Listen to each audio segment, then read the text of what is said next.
யாத்திராகமம் 33ஆம் அதிகாரம்.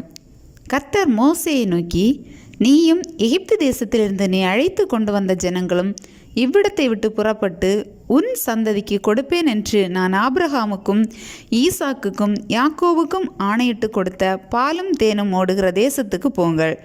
நான் ஒரு தூதனை உங்களுக்கு முன்பாக அனுப்பி கானானியனையும் எமோரியனையும் ஏத்தியனையும் பெரிசியனையும் ஏவியனையும் எபூசியனையும் துரத்தி விடுவேன்.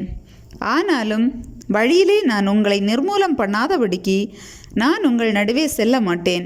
நீங்கள் வணங்கா கழுத்துள்ள ஜனங்கள் என்றார். துக்கமான இவ்வார்த்தைகளை ஜனங்கள் கேட்டபோது ஒருவரும் தங்கள் ஆபரணங்களை போட்டுக்கொள்ளாமல் துக்கித்து கொண்டிருந்தார்கள். ஏனென்றால் நீங்கள் வணங்கா கழுத்துள்ள ஜனங்கள், நான் ஒரு நிமிஷத்தில் உங்கள் நடுவில் எழும்பி உங்களை நிர்மூலம் பண்ணுவேன். ஆகையால் நீங்கள் போட்டிருக்கிற உங்கள் ஆபரணங்களை கழற்றி போடுங்கள்.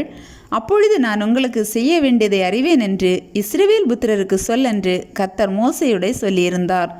ஆகையால் இஸ்ரவேல் புத்திரர் ஓரேப் மலையருகே தங்கள் ஆபரணங்களை கழற்றி போட்டார்கள். மோசே கூடாரத்தை பெயர்த்து அதை பாளையத்துக்கு புறம்பே தூரத்திலே போட்டு அதற்கு ஆசரிப்பு கூடாரம் என்று பெயரிட்டான். கர்த்தரை தேடும் யாவரும் பாளையத்துக்கு புறம்பான ஆசரிப்பு கூடாரத்துக்கு போவார்கள். மோசே கூடாரத்துக்கு போகும்போது ஜனங்கள் எல்லாரும் எழுந்திருந்து தங்கள் தங்கள் கூடார வாசலில் நின்று கொண்டு அவன் கூடாரத்துக்குள் பிரவேசிக்கும் மட்டும் அவன் பின்னே பார்த்து கொண்டிருந்தார்கள்.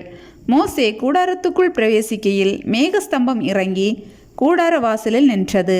கர்த்தர் மோசேயோட பேசினார். ஜனங்கள் எல்லாரும் மேகஸ்தம்பம் கூடார வாசலில் நிற்க கண்டார்கள். ஜனங்கள் எல்லாரும் எழுந்திருந்து தங்கள் தங்கள் கூடார வாசலில் பணிந்து கொண்டார்கள். ஒருவன் தன் சிநேகிதனோட பேசுவது போல கர்த்தர் மோசேயோட முகமுகமாய் பேசினார். பின்பு அவன் பாளையத்துக்கு திரும்பினான். நூனின் குமாரனாகிய யோசுவா என்னும் அவனுடைய பணிவிடைக்காரனாகிய வாலிபன் ஆசரிப்பு கூடாரத்தை விட்டு பிரியாதிருந்தான். மோசே கர்த்தரை நோக்கி, தேவரீர் இந்த ஜனங்களை அழைத்து கொண்டு போ என்று சொன்னீர். ஆகிலும் என்னோடே கூட இன்னாரை அனுப்புவேன் என்பதை எனக்கு நீர் அறிவிக்கவில்லை. என்றாலும் உன்னை பேர் சொல்லி அழைத்து அறிந்திருக்கிறேன் என்றும் என் கண்களில் உனக்கு கிருபை கிடைத்தது என்றும் தேவரீர் சொன்னதுண்டே.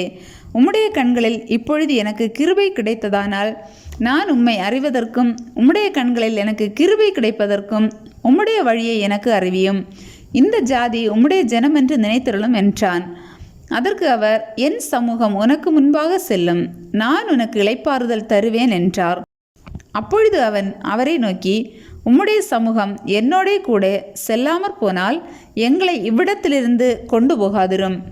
எனக்கும் உமது ஜனங்களுக்கும் உம்முடைய கண்களிலே கிருபை கிடைத்ததென்பதை எதினால் அறியப்படும்? நீர் எங்களோட வருவதினால் அல்லவா? இப்படியே பூமியின் மேலுள்ள ஜனங்கள் எல்லாரிலும் நானும் உம்முடைய ஜனங்களும் விசேஷித்தவர்கள் என்று விளங்கும் என்றான்.